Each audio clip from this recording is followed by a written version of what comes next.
विद्यालयामध्ये आपण 77वा प्रजासत्ताक दिन संपन्न करीत आहोत। या कार्यक्रमासाठी आमच्या संस्थेचे सचिव, आमचे प्रमुख प्रेरणास्थान, विद्यालयाचे प्रशासकीय अधिकारी माननीय श्री खंडेरावजी वटाणी साहेब, या कार्यक्रमाचे अध्यक्ष आपल्या विद्यालयाचे प्राचार्य बळीरामजी वटाणी साहेब, त्याचबरोबर प्राथमिक विद्यालयाचे मुख्याध्यापक ज्ञानेश्वरजी मते सर, आपल्या संस्थेचे संचालक किशनरावजी वटाणी साहेब, सन्माननीय उपस्थित पालक, सर्व शिक्षक, विद्यार्थी यांना प्रजासत्ताक दिनाच्या हार्दिक हार्दिक शुभेच्छा।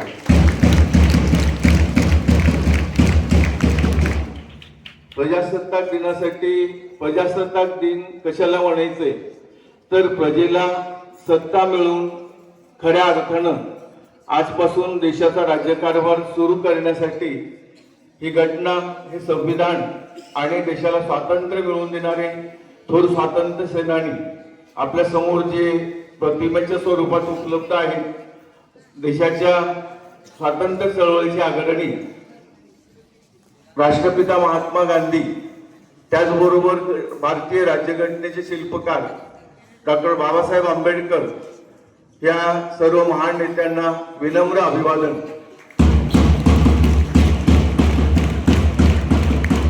विद्यार्थी मित्रांनो, 26 जानेवारी 1950 ला घटना अंमलात म्हणजे घटनेच्या द्वारे राज्यकारभार सुरू झाला।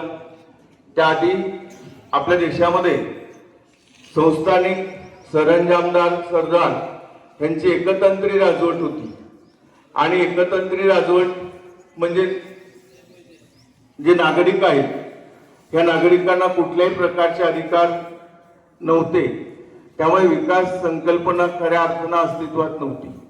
नैसर्गिक अधिकार ज्या पद्धतीनं झाडं झुडपं ही वाढतात आणि विकसित होतात, त्यांना खत पाणी मिळते निसर्गताच, अशा पद्धतीनं देशातील नागरिकांचा विकास व्हायचा असेल, देशाची सत्ता व्यवस्थितरित्या चालायची असेल तर नियमांची आवश्यकता असते, हक्क आवश्यक असतात, अधिकार आवश्यक असतात आणि स्वातंत्र्य मिळण्याआधी पारतंत्र्यात देश असल्यामुळे आपल्याला हे कोणतेच हक्क उपलब्ध नव्हते। आणि म्हणजे जगामध्ये एक महत्वाची घटना 1945 ला दुसरं महायुद्ध संपलं आणि संयुक्त राष्ट्र संघटनेची स्थापना झाली आणि संपूर्ण जगभर जे देश पारतंत्र्यात आहेत त्या देशांना स्वातंत्र्य मिळवून देण्यासाठीचा जी सनद आहे, ही सनद संयुक्त राष्ट्रामध्ये अंमलात आली आणि त्याद्वारे देश स्वतंत्र झाले। भारत देशही स्वतंत्र झाला।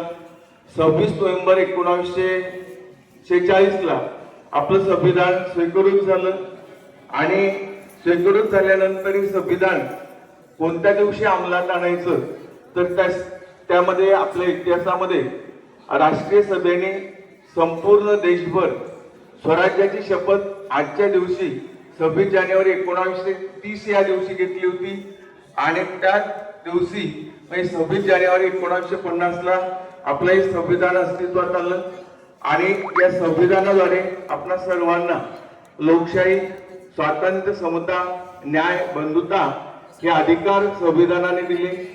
आपला देश कशा पद्धतीने चालायचा आहे, संसद कशा पद्धतीने अस्तित्वात आणायची, ह्या सगळ्या तरतुदी या संविधानामध्ये लिखित स्वरूपात केल्या। हे जगातलं महान आणि सर्वात मोठं संविधान आपल्याला प्राप्त झालं आणि या संविधानाद्वारे देशाची सर्वतोपरी प्रगती, विकास साधण्याचं काम केलं जाते आणि त्या आधारित हा प्रजासत्ताक दिन आपण आपल्या देशामध्ये संपन्न करीत आहोत। त्यामुळे आजच्या दिवशी पुन्हा एकदा सर्वांना आपल्या विद्यालयाकडून, प्राचार्यांकडून हार्दिक हार्दिक शुभेच्छा। धन्यवाद।